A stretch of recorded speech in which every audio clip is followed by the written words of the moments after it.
Welcome back. This is Insights, and my guest today is Mrs. Ann Ajadi. Welcome to Insights. Great to have you on Insights. Thank you very much, Pastor Mercy. Okay, Nice can to you be just here. tell us more about yourself? All right. My name is Ann. I'm a child of God. I love God. I'm a people lover. I'm a people server. Yes, can see I that. love to bake. I love to design. I love to take care of people. Great. So what fond memories do you have of your childhood? Well, one of my fondest memories is that of going to school with my younger brother.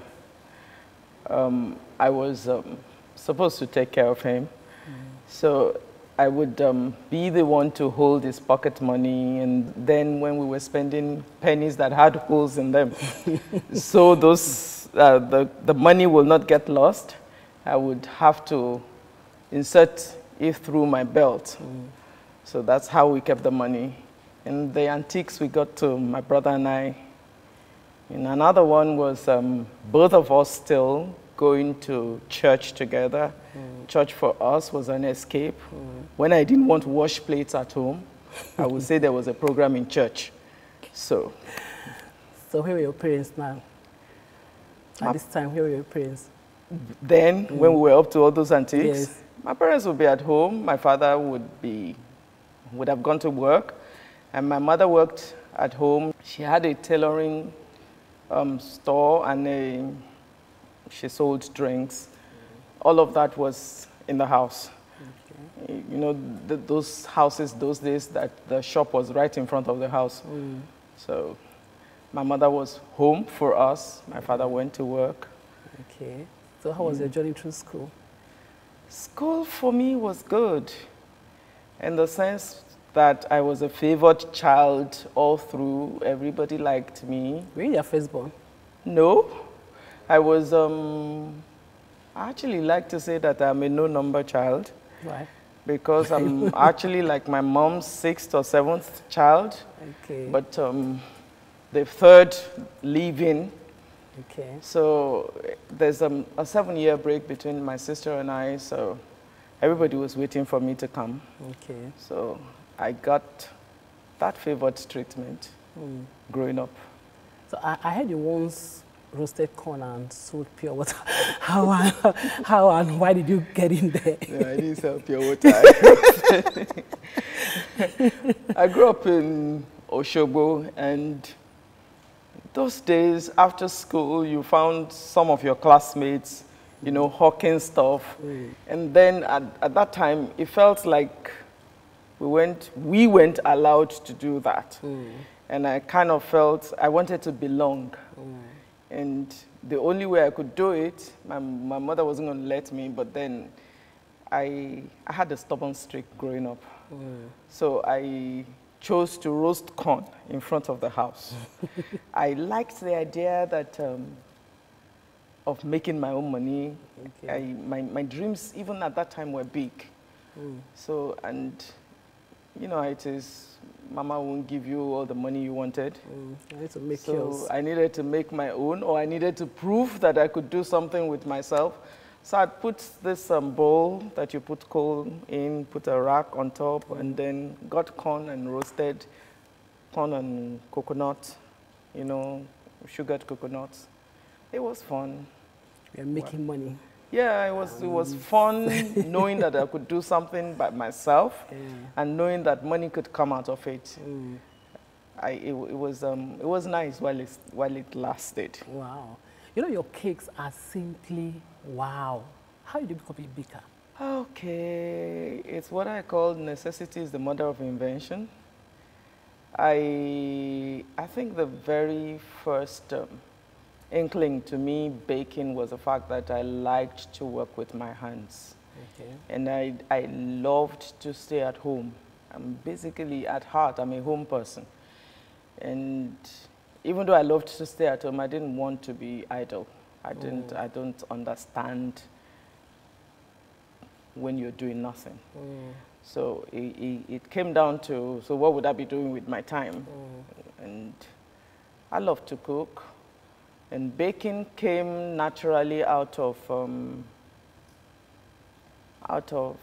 there was a period in my life when I was like waiting on God to have children. And my doctor's orders was to stay at home and do nothing. And I just had to do something. And cake came as one of the offshoots of one of the many things that I had to do. You know, your cakes are exceptional and very exquisite. So Thank you. what inspires your designs? Truthfully, God inspires my designs. I always have to ask him. Every day, I always say to people that every cake has a voice.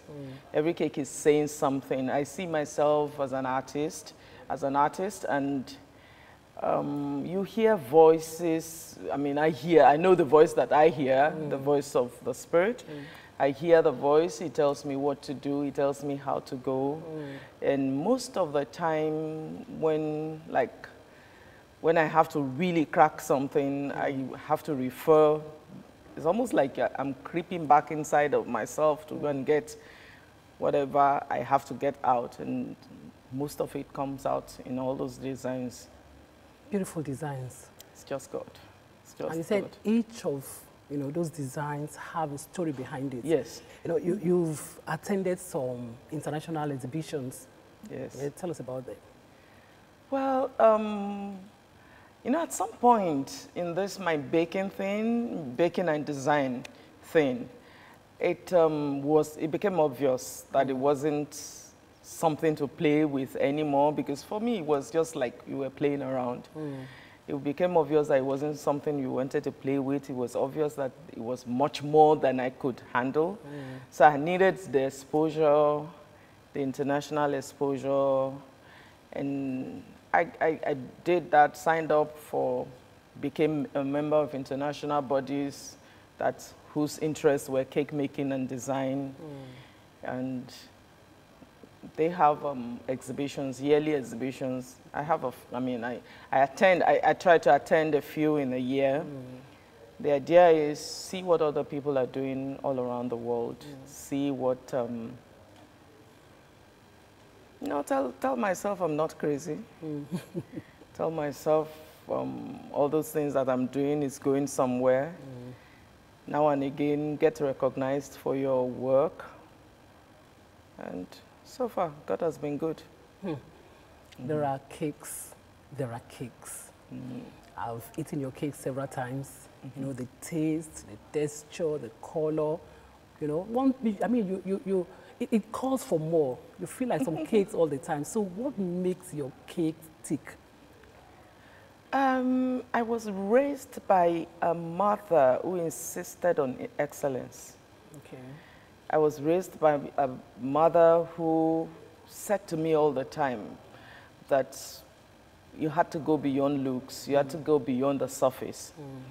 And one of the things that ruled my life, I call them life lessons, is the fact that she said they will come because whatever you're presenting is beautiful, but they will stay because what is behind the surface is even more beautiful.